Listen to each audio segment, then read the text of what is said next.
जय हिंद दोस्तों। स्वागत है आप सभी का यूपीएससी समाधान एंड रिसर्च प्लेटफॉर्म पे। आज हम अपने नए सेशन में और सोशल एंड पॉलिटिकल लाइफ इस बुक को समाप्त करेंगे। इसके अंतिम चैप्टर को पढ़ते हुए अंतिम चैप्टर हमारा जो है वह है अर्बन लिवलीहुड। जिस प्रकार से आपने पढ़ा ग्रामीण लोगों की आजीविका के स्रोत क्या हैं, उनके साधन क्या हैं, बिल्कुल ठीक इसी प्रकार से अब इस चैप्टर में आप जो पढ़ने जा रहे हैं, वो यह है कि शहर के लोगों की आजीविका के क्या साधन हैं। किस प्रकार से शहर के लोग अपने जीवन यापन करते हैं, यह हम इस चैप्टर में पढ़ने जा रहे हैं। तो सबसे पहले तो आप सभी प्यारे दोस्तों, सोशल एंड पॉलिटिकल लाइफ, जैसा कि आप जानते हैं इस पुस्तक की यात्रा चल रही है और आज जो है ये यात्रा समाप्त होगी। तो सोशल एंड पॉलिटिकल लाइफ ये आपकी बुक है, यानी मानव का सामाजिक और राजनीतिक जीवन कैसा है, हम इस पर चर्चा करते आए हैं इस पुस्तक में। आज अब अंत में जो हमारा ये नया चैप्टर है, चैप्टर 9। चैप्टर 9 इसमें हम क्या पढ़ रहे हैं? Urban livelihood. Urban livelihood.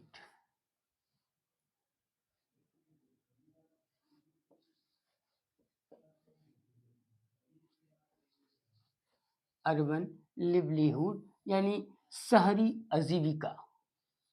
लोगों के, शहर में रहने वाले लोगों के आजीविका के क्या स्रोत हैं, क्या साधन हैं जिनके माध्यम से वे अपना जीवन निर्वाह कर रहे हैं। हम इस चैप्टर पर अभी चर्चा करने जा रहे हैं। तो जैसे आपने देखा कि गांव के लोग कृषि कार्य पर आधारित हैं, पशुपालन पर आधारित हैं, मजदूरी या अन्य पेशा उस पर आधारित हैं, उस पर निर्भर हैं, वे अपने जीवन का निर्वाह कर रहे हैं। बिल्कुल ठीक इसी प्रकार से जो शहर के लोग हैं, उनके भी जीवन का निर्वाह कुछ भिन्न तरीके से चल रहा है। वह क्या है? तो सबसे पहले आप देखेंगे कि जो शहर के लोग हैं, वे किस प्रकार अपना जीवन जी रहे हैं। तो जब आप इस पर चर्चा करते हैं तो आप थोड़ा-सा बैक जाइए, आज के 40-50 या 100 वर्ष पूर्व, 150 वर्ष पूर्व आप देखेंगे इस चीज़ को कि किस प्रकार से गाँव के लोग शहरों की तरफ जा रहे थे और आज बहुत ही बड़े पैमाने पर माइग्रेशन हो रहा है। गाँव के लोग शहरों की तरफ जा रहे हैं। आखिर क्यों जा रहे हैं? क्या आपने कभी इस विषय पर सोचा? जो व्यक्ति की जन्मभूमि है, ये कहा जाता है कि जननी जन्मभूमिश्च और स्वर्गादपि गरीयसी। मानो कि जो जन्मभूमि है और जो उसकी माता है, जननी है, वह तो स्वर्ग से भी बढ़कर है। फिर भी उसको त्याग करके हज़ारों किलोमीटर दूर लोग अपनी आजीविका की तलाश में जाते हैं। तो क्यों जाते हैं? ज़ाहिर है कि गाँव में उनके पास वो सुविधाएँ नहीं हैं, वो व्यवस्थाएँ नहीं हैं, जिसके माध्यम से वे अपने परिवार का और अपने जीवन का निर्वाह कर सकें, इसलिए वे शहरों की तरफ पलायन करते हैं। तो अब हम इस चैप्टर में आगे बढ़ते हैं तो हम देखेंगे कि जो शहर के लोग हैं, उनकी आजीविका के साधन क्या-क्या हैं। आप इसमें देखेंगे तो सबसे पहले आपको क्या नज़र आएगा, छोटे स्तर से हम चलते हैं, तो सबसे पहले आप देखेंगे street worker. Street workers. Street workers कौन होते हैं? स्ट्रीट वर्कर्स वे लोग हैं जो गलियों में या एक पर्टिकुलर स्थान पर अपने छोटे-मोटे व्यवसाय को लेकर के अपनी आजीविका को चलाने का प्रयास कर रहे हैं। जैसे हम अगर यहाँ पर देखें तो सबसे पहले हमारे सामने कौन आएगा? आप उदाहरण स्वरूप देखिए तो सब्जी वाला, सब्जी वाला, फूल मालाएँ बेचने वाला,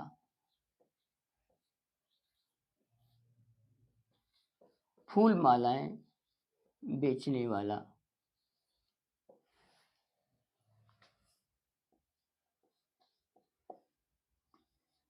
प्रेस करने वाला, यानी कि लॉन्ड्री, कपड़े प्रेस करने वाला,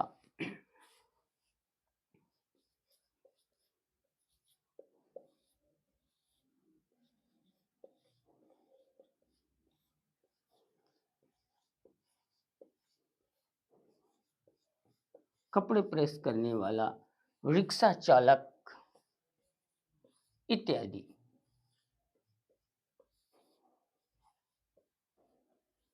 इनको हम स्ट्रीट वर्कर्स स्पेशली इसलिए कहते हैं क्योंकि इनके पास रहने के लिए प्रॉपर कोई मकान नहीं होता है।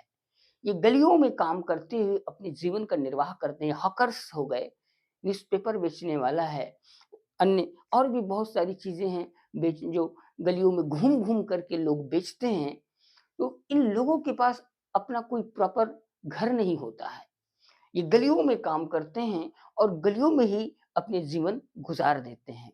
उदाहरण स्वरूप अगर आप देखना चाहें तो एशिया की सबसे बड़ी जो स्लैम बस्ती है, वो मुंबई में आपको देखने को मिलेगी।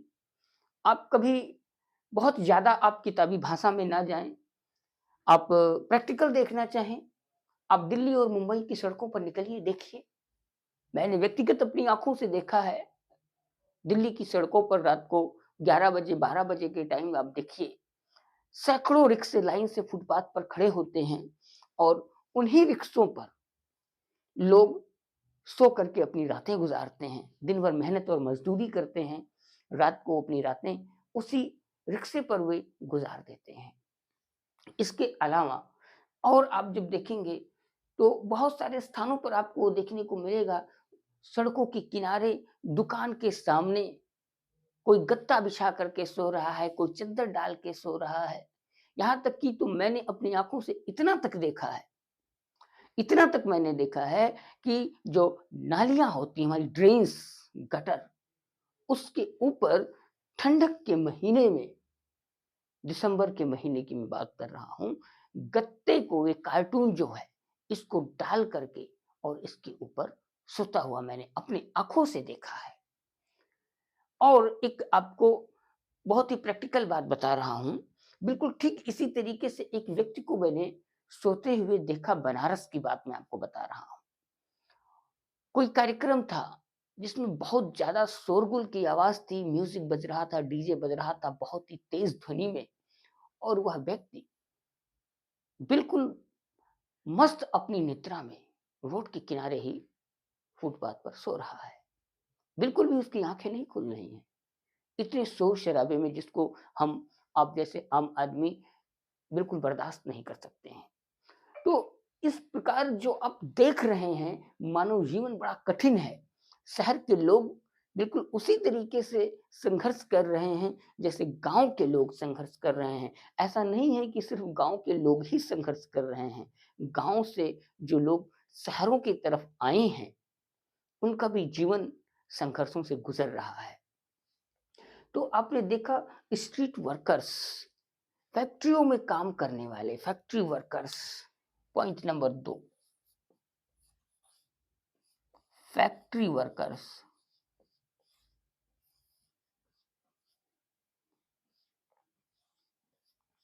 इनका भी जीवन कुछ इसी तरीके से चल रहा है।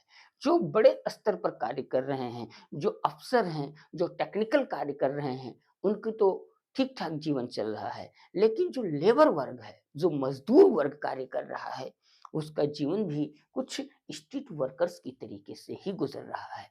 तो स्ट्रीट वर्कर्स हो गए, फैक्ट्री वर्कर्स हो गए। इसके बाद अन्य जब आप देखेंगे, अब फैक्ट्रियों के साथ-साथ कंपनियाँ भी चल रही हैं। फैक्ट्री और कंपनी में क्या अंतर होता है, इस पर हम बाद में चर्चा करेंगे नेक्स्ट सेशन में। थोड़ा सा हम आपसे जिक्र कर रहे हैं। फैक्ट्री एक प्रकार के गुड्स को तैयार करती है, प्रोडक्शन करती है, और कंपनी एक प्रकार से सर्विस प्रोवाइड करती है। तो ये थोड़ा-सा एक माइनर सा डिफरेंस है, बाकी हम बाद में और आपसे इस पे चर्चा करेंगे कि एक कंपनी और एक फैक्ट्री के बीच में क्या अंतर होता है। तो अब ये आपने देखा, फिर बड़े बिज़नेसमैन भी हैं। उद्योग, इंडस्ट्रीज़ मतलब कि इंडस्ट्री, बड़े लेवल के shopkeeper,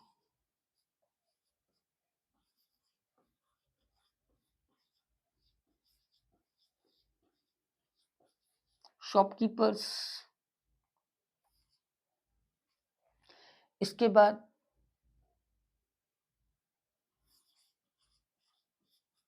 government employees and private sector के एम्प्लॉइज़, सेक्टर्स एम्प्लॉयी। अब इस प्रकार से शहर के लोगों का जीवन चल रहा है। हमने स्ट्रीट वर्कर्स पर चर्चा किया, हमने फैक्ट्री वर्कर्स पर चर्चा किया। कंपनी, कंपनी क्या करती है? कंपनी विभिन्न प्रकार के सर्विसेज प्रोवाइड करती है।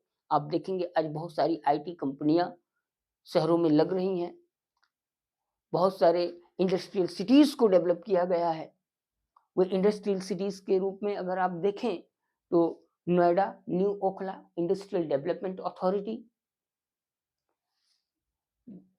गुड़गांव दूसरा सिटी, बेंगलुरु, पुणे, इस प्रकार से बहुत सारे ऐसे शहरों को, नगरों और महानगरों को विकसित किया गया है, जहाँ पे बड़े स्तर के उद्योगों को लगाया गया है, जहाँ पर पढ़े लिखे लोगों से लेकर के और बिना पढ़े हुए जो अनपढ़ लोग हैं, अनएजुकेटेड लोग हैं, उन सभी के लिए जॉब्स की व्यवस्था की गई है।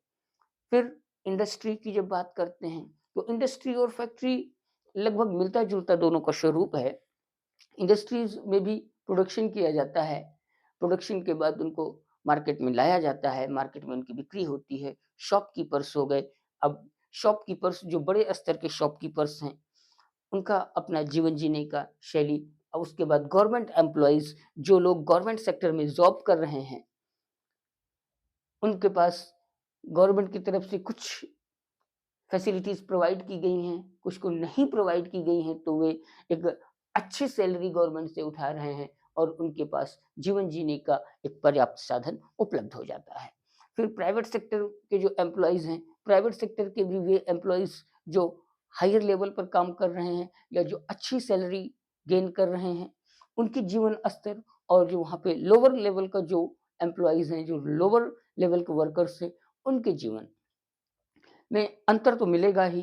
क्यों मिलेगा? क्योंकि जो हाई लेवल का एक टेक्निकल पर्सन है, जो 60,000 70,000 की सैलरी उठा रहा है, एक दूसरा पर्सन जो 15,000 20,000 की सैलरी उठा रहा है, दोनों की लाइफ़स्टाइल में अंतर होगा। ये एक प्राकृतिक बात है। तो इस प्रकार से शहर के लोगों का भी आजीविका चल रहा है।